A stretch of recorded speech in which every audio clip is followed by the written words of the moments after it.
देखिए, उनकी व्यक्तिगत स्टेटमेंट है कि उनका स्वास्थ्य खराब है, क्योंकि रिकॉर्डेड स्टेटमेंट है तो मैं उसको डिनाई तो नहीं कर सकता, लेकिन हाँ, उस पर विश्लेषण जरूर किया जा सकता है।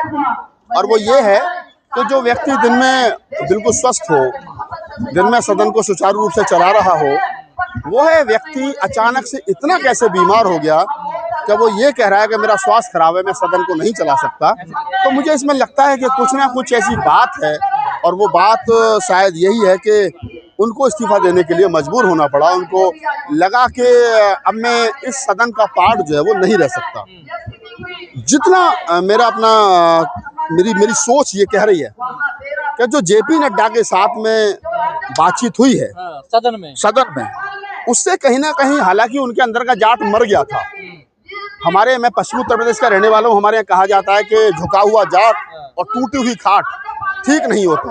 और जो व्यक्ति बीजेपी के नेताओं के सामने यूं हाथ हिला हिला हिला हिला हिला के मिलता हो, तो उसके अंदर कम से कम जाट तो जिंदा नहीं था, उसके अंदर सेल्फ रेस्पेक्ट वो भी जिंदा नहीं था। 3 दिन पहले जो भाषण दिया उसमें लगा जिंदा है। हाँ, तो कुछ ना कुछ तो अंदर चल रहा था। इस्तीफा से 3 दिन पुराना भाषण जो कह जिसमें तो कुछ निकल रहा है, उसके बाद में जिस प्रकार से उन्होंने अनंत में इस्तीफा दिया स्वास्थ्य कारण बता करके, तो उनके अंदर का जो जाट था वो जागा और उनको लगा कि कम से कम मर्दों सम्मान के साथ जाऊं।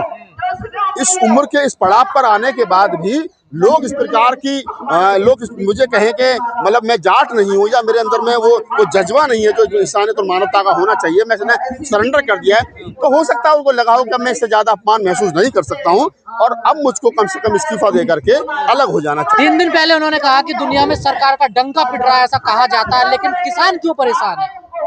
देखिए, वो उस फैमिली से आते हैं, उस बैकग्राउंड से आते हैं, किसान फैमिली से आते हैं, उस बैकग्राउंड से आते हैं। और ये बात उनको तब कहनी चाहिए थी जब किसान आंदोलन चल रहा था, जब किसान सड़कों पर बैठे थे। 2 साल 3 साल तक किसान आंदोलन चलता रहा, 1000 के आसपास किसान शहीद हो गए। ये स्टेटमेंट उन्होंने तब दी होती और उसके बाद वो बीजेपी का बहिष्कार करते और कहते कि मैं तुम्हारा हिस्सा नहीं रहता, तुमने मेरे किसान परिवार के गलत नीतियों से 1000 से ज्यादा किसान शहीद हो गए, तो ज्यादा महत्वपूर्ण होता है। सही बात को सही समय पर कहना अच्छी बात है। कि हमारे उर्दू के बड़े मशहूर शायर उन्होंने कहा कि बात कौन सी कब कहाँ कैसे कही जाएगी, सली का इतना सा हो तो हर बात सुनी जाएगी। तो अब सीधी सी बात यह है कि वो आज इस बात को कह रहे हैं, अच्छी बात है, लेकिन ये बात काश उस समय कहते, जिस देश के अंदर किसान आंदोलन चल रहा था उस समय कहते तो ज्यादा अच्छा रहता। उस समय उन्होंने ये बात नहीं कही, ये इस बात को अब कह रहे हैं, तो अब इस बात का कोई मतलब नहीं है। अब सिर्फ मैं इतना कह सकता हूँ कि अगर उन्होंने ये बात कही है तो शायद इसलिए कही है कि मेरी जो जिंदगी के अंतिम पल हैं वो आराम से और सुकून के साथ रह जाएंगे, मैं आराम से मर सकता हूँ, बस इससे ज्यादा नहीं। तो क्या लगता है इस्तीफा लिया गया है, दिया गया है इस्तीफा?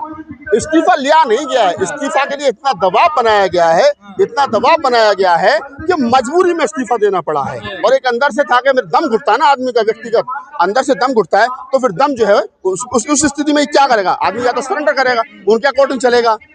इतना सब कुछ करने के बाद में हाथ यूं करने के बावजूद भी अगर आदमी का दम घुट रहा है, उसको वो सेल्फ रेस्पेक्ट पर सवाल खड़े हो रहे हैं, तो व्यक्ति क्या करेगा? व्यक्ति फिर यही करेगा। क्या लग रहा है फिर सर, साजिश है ये? कैसी साजिश है? साजिश तो छोटा शब्द है, ये षड्यंत्र है।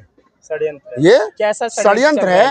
देखिए, इस देश के अंदर SC ST OBC, इस देश के अंदर SC ST OBC जब अपने हक और हकूक की बात करेंगे, इस देश में दलितों की, मजदूरों की, पिछड़ों की, उनकी आवाज बनेंगे। ये जो मनुवाद की गोद में फल फूलती हुई सरकार है, ये जो सरकार जिसको हम डबल इंजन की सरकार कहते हैं, जो आधी नागपुर से चलती है और आधी दिल्ली से चलती है, ये जब SC ST OBC की बात करेंगे तब सरकार, चाहे तो उनकी गोद में बैठा हुआ नेता हो, तब उनको खदेड़ने का, उनको अपमानित करने का, उनका इस्तीफा लेने का काम करेंगे। और एक और बड़ी बात जिम्मेदारी के साथ कह देता हूँ, वो ये है कि आप समझिए इस बात को कि इनको SC ST OBC में माइनॉरिटी में वो लोग चाहिए, वो नेता चाहिए जो गुलाम हों, जिनका जमीर मर गया हो, जो फूले अम्बेडकरी आंदोलन के ना हो, जो अयोध्या से राम मंदिर से निकले हों, जो क्या नाम है RSS से निकले हों, वो दलित समाज के नेता इनको चाहिए, OBC समाज के नेता चाहिए। वो नेता नहीं चाहिए। जाट चाहिए इनको वो जो कट्टर हिंदू, जबकि जाट कभी हिंदू रहा नहीं है। जाट इनको वो चाहिए जो हिंदू हो। जाट इनको छोटू राम की वैचारिकी का नहीं चाहिए, भगत सिंह की वैचारिकी का नहीं चाहिए, चौधरी महाराज सिंह भारती की वैचारिकी का नहीं चाहिए।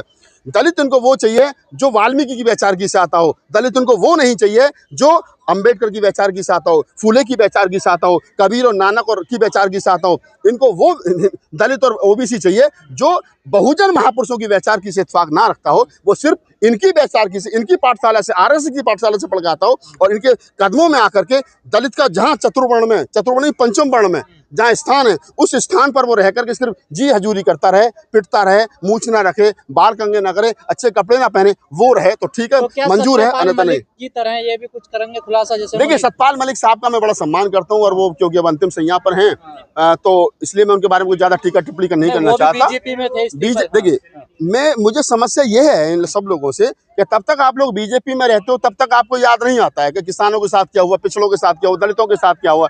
जब आपका व्यक्तिगत अपमान होता है, जब समाज का अपमान होता है, तब आपको कोई लेना देना नहीं। लेकिन जब आपका व्यक्तिगत दम घुटने लगता है, तब आपको लगता है कि नहीं अब मुझे बोलना चाहिए। काश आप उतने मुखर पहले हुए होते तो ज्यादा अच्छा रहता, ज्यादा बहुत अच्छा रहता और आपका मान सम्मान भी बचा रहता और कम से कम इस देश के अंदर SC ST OBC माइनॉरिटी का ही मान सम्मान बचा रहता। तो अब क्या लग रहा है कि क्या होगा? बीजेपी क्या कहा जा रहा, किसी दलित चेहरे को लाएगी उपराष्ट्रपति के? मैंने बताया ना, दलित को भी अगर लाएगी तो दलित भी वैसा ही होगा ना जो RSS की पाठशाला आया हो। दलित उनको अम्बेडकर गहलोत जी का नाम आ रहा है तो थावरचंद गहलोत जब यहाँ मिनिस्टर थे, अभी तो शायद वो गवर्नर है, राज्यपाल हैं, जब वो यहाँ मिनिस्टर थे, जब यहाँ पर मिनिस्टर थे वो, तो तब क्या था, तब उन्होंने समाज का कितना भला किया। मैं तो 10 बार मिला हूं, उन्होंने बैठ करके मेरी कविताएं सुनी है पार्लियामेंट के प्रांगण में, मुझे तो पता है सब कुछ। ऐसा कुछ नहीं होता है। सर, ये जो अभी उपराष्ट्रपति ने जो रिजाइन किया है, इसका कनेक्शन बिहार के इलेक्शन से भी लिया जा रहा है? देखिए, कनेक्शन तो किसी का कहीं से भी जोड़ सकते हो। इस देश के हर कोने में, हर जगह SC ST OBC माइनॉरिटी के लोग रहते हैं। उनके हकों की बात जो भी आदमी करेगा उसका इसी प्रकार से अपमान किया जाएगा, उसी को इसी प्रकार से अपमान करके भगाया जाएगा। क्या केजरीवाल जी को पता था? लास्ट क्वेश्चन, केजरीवाल जी को पता था? एक दिन पहले ही मिले थे वो, और उसके नहीं, ये तो केजरीवाल जी बता सकते हैं बेहतर तरीके से कि क्या उनको पता था या नहीं पता था। लेकिन इतना तो जरूर है कि राजनीति गलियारे में जो चल रहा है वो प्रत्येक राजनेता को कहीं ना कहीं पता होता है, कोई बोले या ना बोले। धन्यवाद।